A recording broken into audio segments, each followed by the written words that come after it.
Bismillahirrahmanirrahim. Assalamualaikum warahmatullahi wabarakatuh. 3 kes baharu jangkitan COVID-19 disahkan kemarin yang membawa jumlah keseluruhan kes kepada 15,461 orang.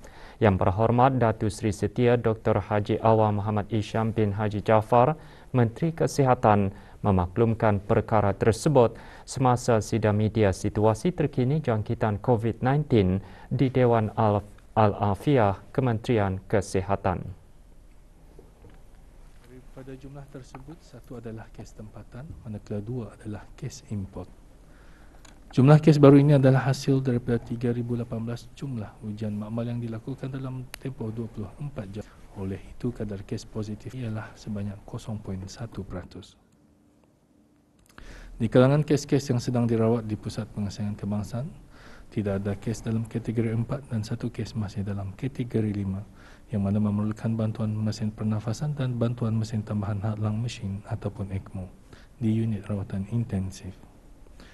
4 kes telah disahkan sembuh yang membawa jumlah kes yang sembuh di negara Brunei Darussalam kepada 15,264 kes. Manakala jumlah kes aktif ialah sebanyak 97 kes. Sementara itu, kadar pengisian di pusat-pusat pengasingan di seluruh negara atau bed occupancy rate ialah sebanyak 2.6%. Menteri Kesihatan turut mengungsikan pencapaian program vaksinasi kebangsaan sehingga 27 Disember 2021. Kadar keseluruhan penduduk yang telah menerima sekurang-kurangnya satu dos vaksin ialah 94.5%.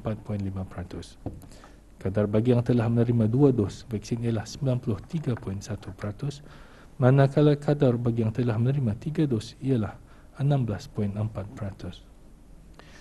Bagi sekatan pergerakan yang dijalankan dari jam 10 malam hingga 4 pagi, sebanyak 1 pelanggaran arahan telah dikeluarkan denda kompaun di seluruh negara, di mana ianya adalah pelanggaran arahan untuk berada di rumah.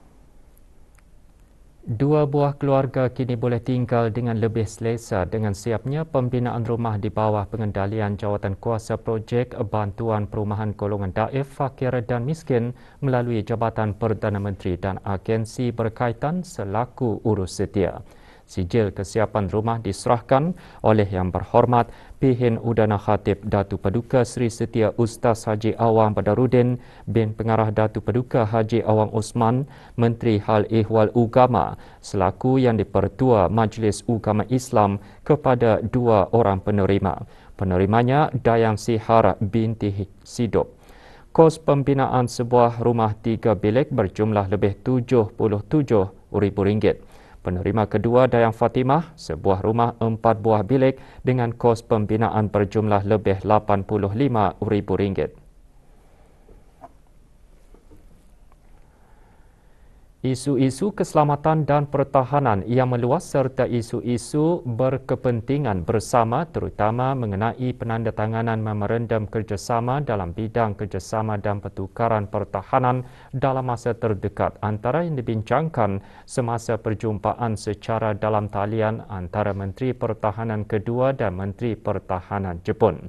Perjumpaan tersebut adalah yang kedua pada tahun ini. Semasa perjumpaan tersebut, Yang Berhormat Pihin Datu Laila Raja Major Jeneral Bersara, Datu Paduka Seri Haji Awang Halbi bin Haji Muhammad Yusof dan Nobusuke Kishi menzahirkan rasa puas hati terhadap hubungan pertahanan yang baik dan mesra antara kedua-dua buah negara dan mengesahkan semula komitmen untuk memperkukuhkan lagi hubungan pertahanan dua hala. Menteri Pertahanan kedua juga menyampaikan penghargaan atas usaha dan kerjasama Jepun dalam sentiasa memastikan keselamatan dan kestabilan serantau, terutamanya dalam menangani penularan wabak COVID-19. Sementara itu, Menteri Pertahanan Jepun juga menyambut baik inisiatif infrastruktur perhubungan langsung ASEAN ADI negara Brunei Darussalam di bawah rangka kerja mesyuarat Menteri-Menteri Pertahanan ASEAN ADMM dan berharap untuk terus menyokong inisiatif berkenaan. Hubungan pertahanan kedua-dua buah negara telah diperkukuhkan melalui pertukaran lawatan dan interaksi melalui mekanisme pertahanan dua hala dan serantau. Mangsa kejadian rumah roboh di Kampung Pandai Besi A, daerah Brunei dan Muara baru-baru ini menerima bantuan kewangan melalui peruntukan Jabatan Pembangunan Masyarakat JAPIM, Kementerian Kebudayaan Belia dan Sukan. Majlis penyerahan bantuan kewangan diadakan di Kementerian Kebudayaan Belia dan Sukan.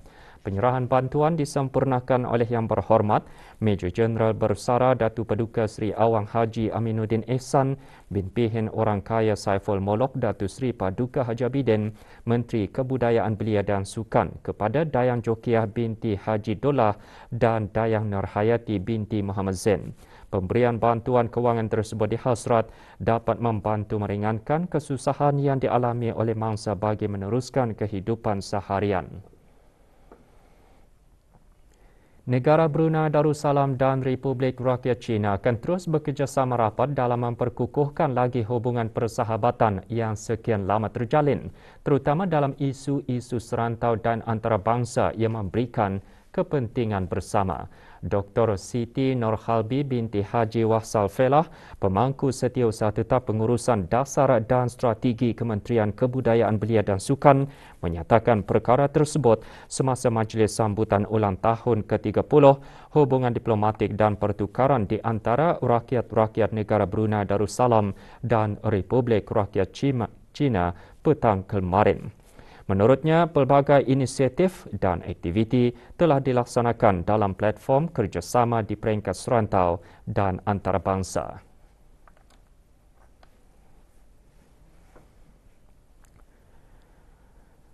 Terdahulu, Puan Yang Terutama Yu Hong, Duta Besar Istimewa dan Mutlak Republik Rakyat China ke negara Brunei Darussalam, antara lain menyatakan bermula dari Januari hingga Oktober tahun ini, perdagangan dua hala telah meningkat semula mencecah 2.37 bilion dolar Amerika Syarikat, melebihi jumlah volume perdagangan tahun 2020, iaitu rekod yang tertinggi.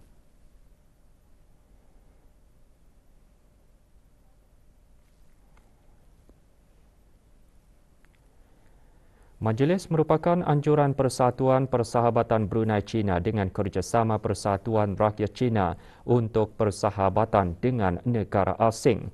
Pada majlis tersebut, beberapa orang daripada pelbagai latar belakang termasuk bidang kesenian, perniagaan dan industri dari kedua-dua buah negara mengongsikan pengalaman masing-masing melalui rakaman video. Juga menyertai majlis secara maya, Tuan Yang Terutama Pihin Orang Kaya Seri Pahlawan Kenal Bersara Datu Paduka Haji Abdul Rahmani bin Datu Paduka Haji Basir, Duta Besar Istimewa dan Mutlak Negara Brunei Darussalam ke Republik Rakyat China. Kurang seminggu sahaja lagi, sesi persekolahan penggal pertama sesi akademik tahun 2022 bagi sekolah-sekolah rendah, menengah, pusat-pusat tingkatan 6, sekolah-sekolah vokasional dan Institut Pendidikan Teknikal Brunei IBTE di bawah Kementerian Pendidikan dan sekolah-sekolah swasta akan bermula. Di bawah fasa awal endemik, sesi persekolahan secara bersemuka dijalankan secara berperingkat. Meskipun sebilangan para ibu bapa masih menaruh rasa bimbang dengan kemaslahatan pelajar-pelajar pada sesi persekolahan nanti, namun mereka tetap menyokong usaha kerajaan untuk memulakan sesi pembelajaran secara bersemuka. Tambah lagi, Kementerian Pendidikan juga menyediakan whole school modification approach dan garis panduan serta langkah-langkah yang komprehensif bagi sekolah-sekolah melaksanakan pembukaan semula sesi persekolahan. Kaedah pelaksanaan pengajaran dan pembelajaran dibahagi kepada dua peringkat.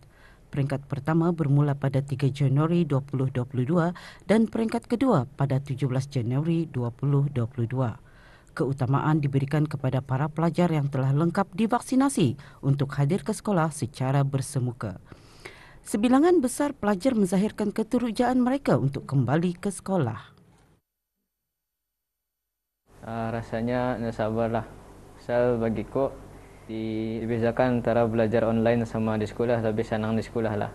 Kalau at least kalau tani neto, at least tani boleh tanya cikgu soalan-soalan yang tani neto, at least kayak macam grup WA tu tani boleh discuss sama kawan-kawan. Perasaan saya begitu excited Dan sioklah dapat jumpa kawan sama cikgu dan dapat belajar bersemuka sama cikgu. Kalau bersemuka, at least we can pay more attention to cikgu dari online. Sebab kalau akan dipikir balik, it's more easier kalau belajar di sekolah daripada online class. Sebab kalau kalau waktu online class, kadang-kadang discussion sama cikgu pun macam masih ada yang dah faham. Dengan rutin harian norma baharu, selain persiapan kelengkapan persekolahan, para ibu bapa juga amat menitikberatkan keselamatan anak mereka dengan memberikan kefahaman mengenai garis panduan yang ditetapkan oleh Kementerian Kesihatan dan Kementerian Pendidikan semasa sesi pembelajaran secara bersemuka.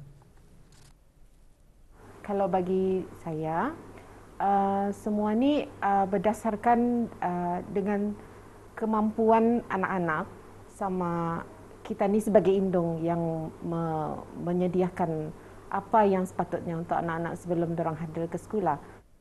Sebagai indung memang ada rasa ingin, tapi saya percaya kerajaan mempertimbangkan perkara ini juga. Dan anak saya juga pandai menjaga SOP di sekolah lah. Dengan adanya langkah-langkah yang sudah diambil dan yang disyorkan oleh Kementerian Kesihatan mengenai dengan penularan wabak COVID-19, insyaAllah pulang berserah bertawakal kepada Allah Subhanahu Wa Taala. Meskipun berdepan dengan cabaran, setentunya sokongan ibu bapa dan keluarga memainkan peranan penting dalam menyuntik semangat anak-anak mereka untuk terus gigih berusaha dan berjaya dalam pembelajaran mereka. Laporan Rosimah Sulaiman untuk Berita RTB. Sambutan yang menggalakkan terhadap pentingnya bahasa isyarat sebagai bahasa komunikasi menunjukkan penerimaan komuniti di negara ini terhadap golongan orang kurang pendengaran OKP. Sehubungan itu bagi menyumbang kepada pembangunan agama, bangsa dan negara, Persatuan OKP Kebangsaan menghasilkan sebuah video yang memaparkan cara berwuduk yang betul bagi golongan OKP. Video berdurasi seminit 42 saat dihasilkan oleh 3 ahli Persatuan OKP Kebangsaan yang dihasrat membantu golongan OKP untuk lebih memahami cara berwuduk yang betul dengan menyelitkan penggunaan bahasa isyarat. Mesti melihat, belajar cara-cara wuduk. Semua kawan-kawan belajar OKP.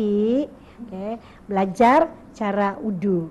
Happy tolong membuat video kawan-kawan.